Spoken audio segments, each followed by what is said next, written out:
Muito bem, então chegou o grande momento aí de aplicar o que foi visto na última aula sobre teste ali de variâncias. Eu sou o Vinícius Castanha, no backstage nós temos o Thiago Marum e vem com a gente aí resolver esse exercício bem completinho aí e bem detalhado para vocês aprenderem. Então, vem com a gente aí depois da vinheta. Vai!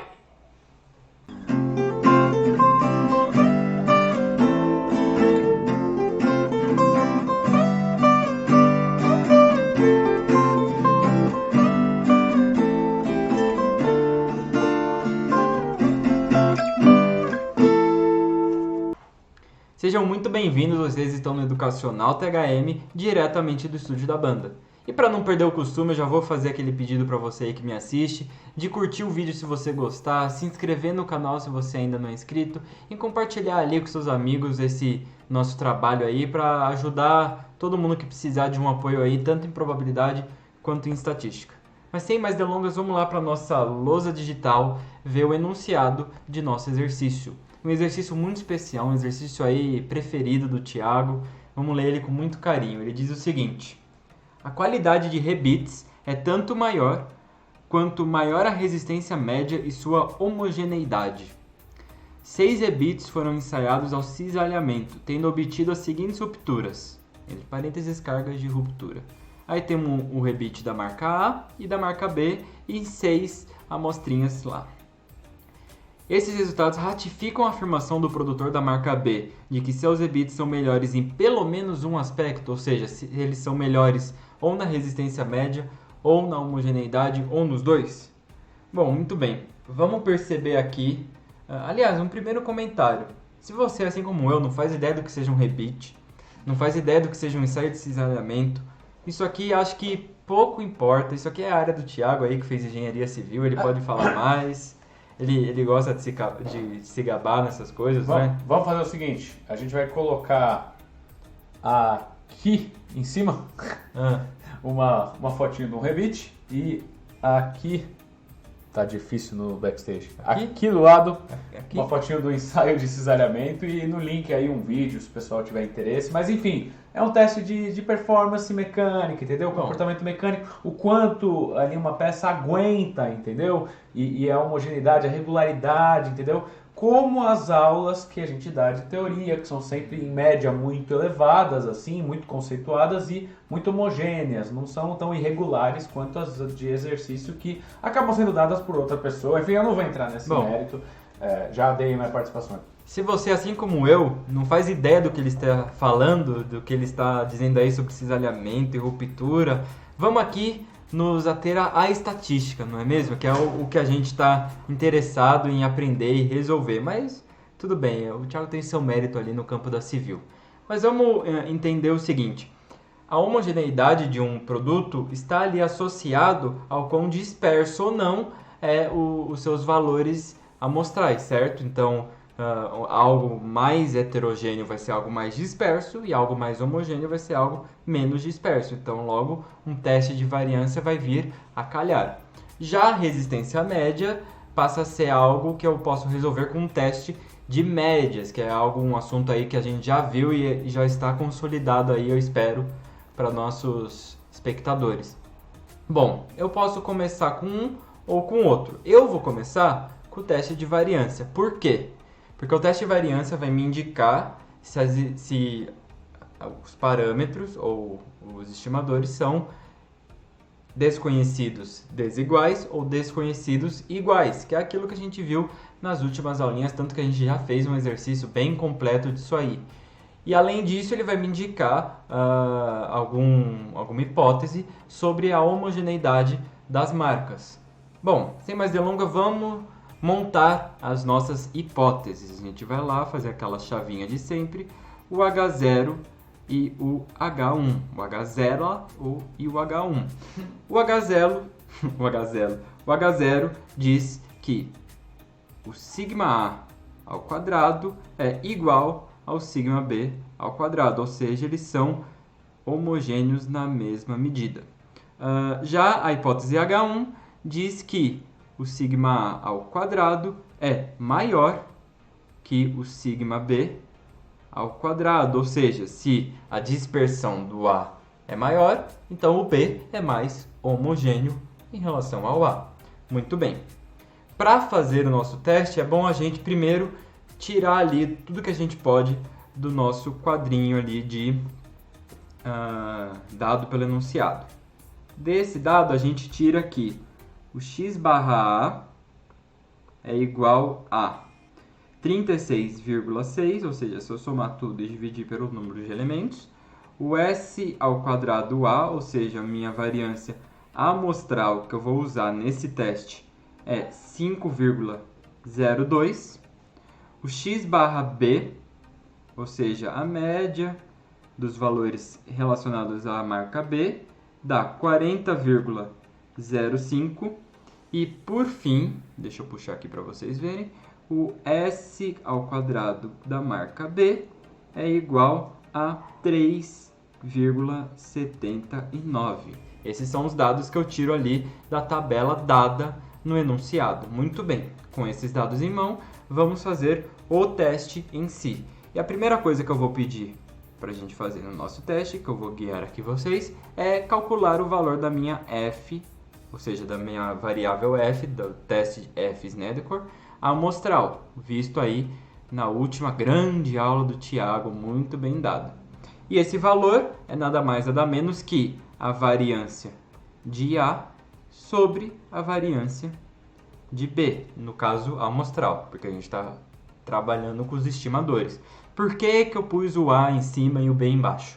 Porque a variância de A é maior que a do B. Se você quer um detalhe um pouco mais profundo sobre isso, o Thiago já comentou aí na última aula, que tem a ver ali com a forma gráfica do nosso teste. Isso aqui vai dar maior do que 1. Nesse caso, isso aqui dá o valor de 1,33. É o nosso valor amostral da F, certo? Certo. Feito o valor amostral, falta achar o valor crítico para eu poder compará-los e aí tirar as minhas conclusões. O valor crítico, nós vimos na última aula, que ele é dado por um F com Ni A, Ni B e alfa como parâmetros ali da minha distribuição F. O Ni A é dado por Na menos 1, nesse caso 6 menos 1 dá 5.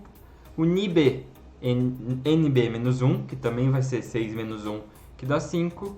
E o alfa, ele deu ali no enunciado, que é de 5%. E como eu estou querendo saber se a minha variância é maior, eu vou ter um teste monocaudal, logo o meu alfa ele não vai ser dividido por 2. Então a gente tem esse caso aqui, eu tenho 5% nesse tanto de área.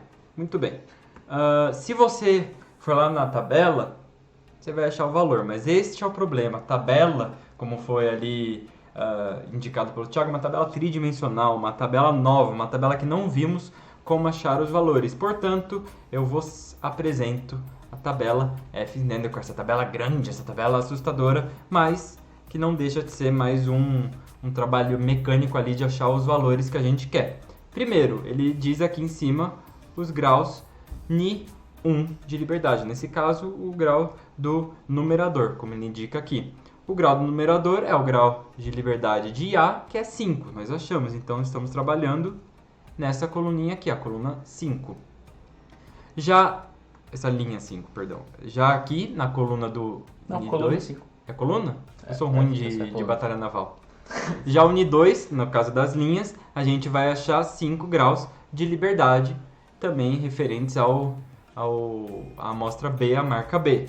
Aí vem a questão, vamos achar a significância de 5%. Perceba que quando a gente estipulou que estamos no caso de os graus de liberdade do denominador ser igual a 5, estamos nessa linha aqui.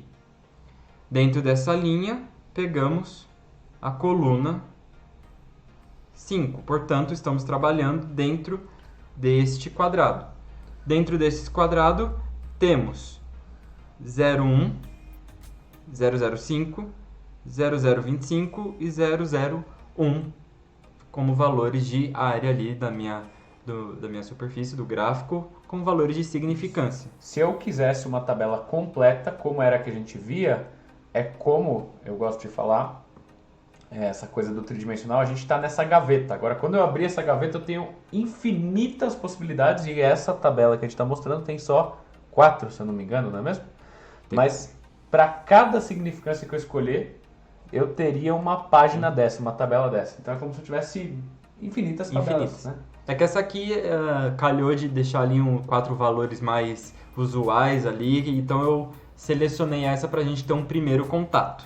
Se você vir aqui na coluna indicada, o 0,05, 5% de significância, retorna o valor de, não peguei o marca-texto, de 5,05 para a nossa distribuição, então é o nosso valor crítico, ou seja, deixa eu voltar ali para o nosso zoom, o meu F crítico é igual a 5,05, que é o meu valor da barreira da minha distribuição.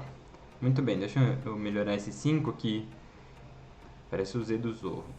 Beleza. 5,05. E o meu amostral, nós já vimos, aí é algo mais comum dos testes de significância. Ele está aqui perto e é o valor de 1,33. E como ele está fora da minha área rachurada, eu não rejeito H0, ou seja, não tem evidências estatísticas para afirmar que a marca B é menos homogênea ou mais homogênea que a marca A, ao nível de 5% de significância. Porém, podemos dizer que as variâncias dos meus produtos são desconhecidas, porém iguais. Isso já é uma pista ali para o nosso próximo teste, que vai ser o teste de médias. Então eu sei que apesar de eu não rejeitar, eu tiro também como conclusão que, deixa eu puxar aqui para vocês, o sigma A ao quadrado é igual ao sigma B ao quadrado, que vai ali nos dar uma pista para o segundo caso do tipo de teste de médias não pareadas.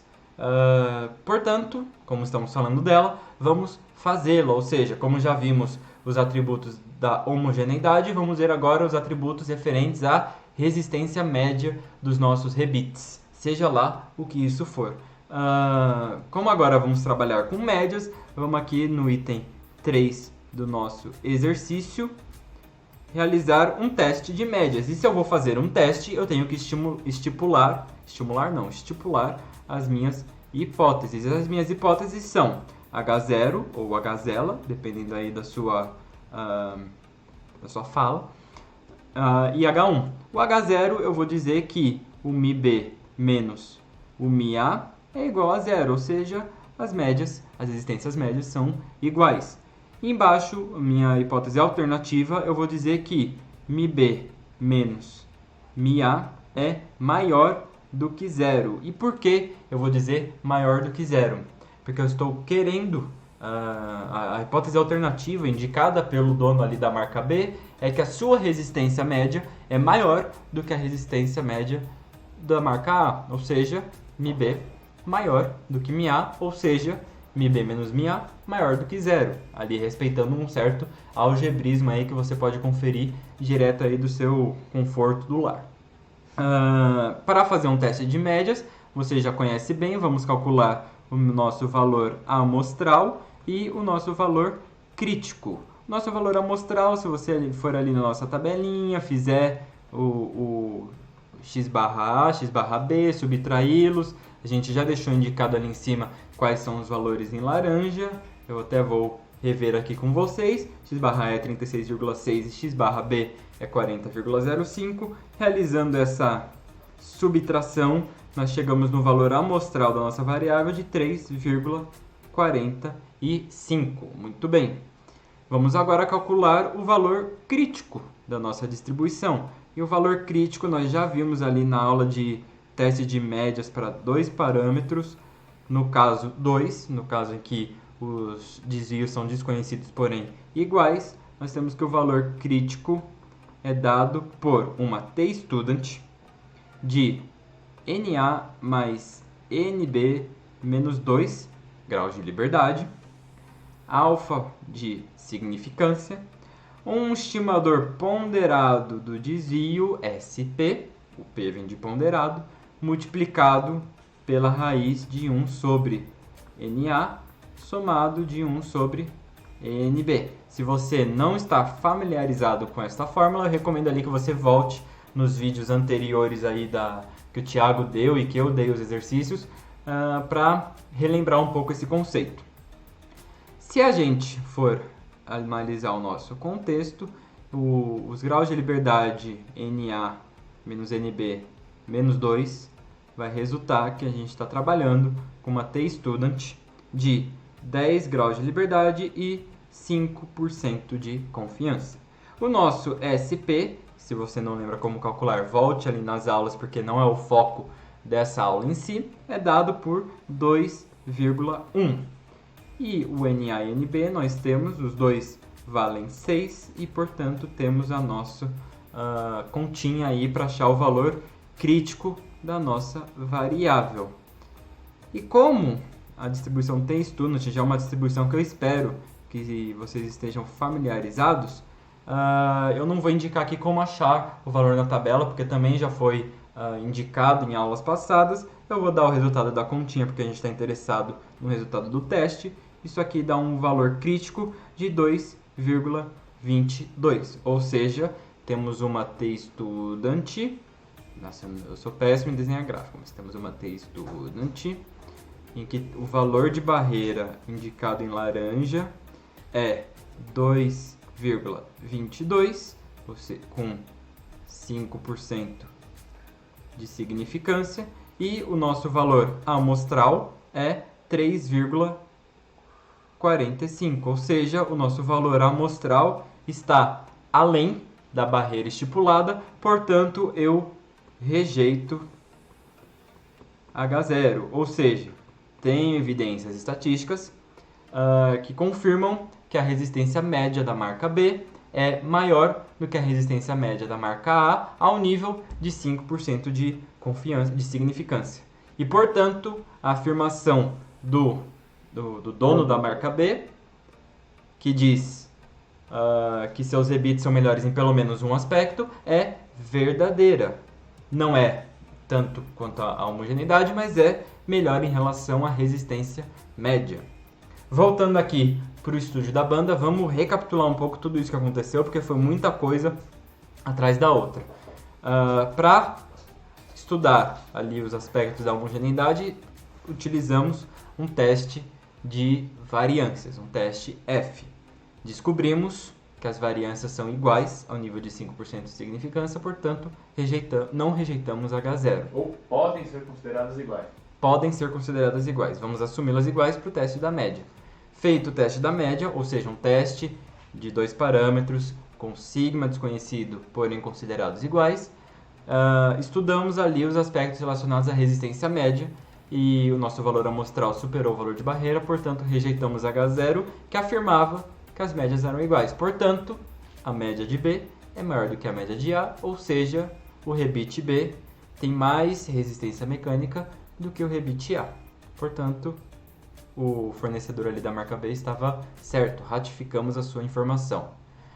Muito bem, depois de tanta explicação, tanta aplicação teórica, aquela aplicação de verdade, não aquele exercício chulo ali que você viu na última aula, eu me despeço aí de vocês, de vocês que estão muito interessados, assim como eu, de descobrir o que é um rebite e um ensaio de cisalhamento. Então, eu me despeço de vocês, você se despede também? Valeu, pessoal! Thiago também se despede e nós nos vemos na próxima aula, eu estando aqui ou no backstage. Até lá!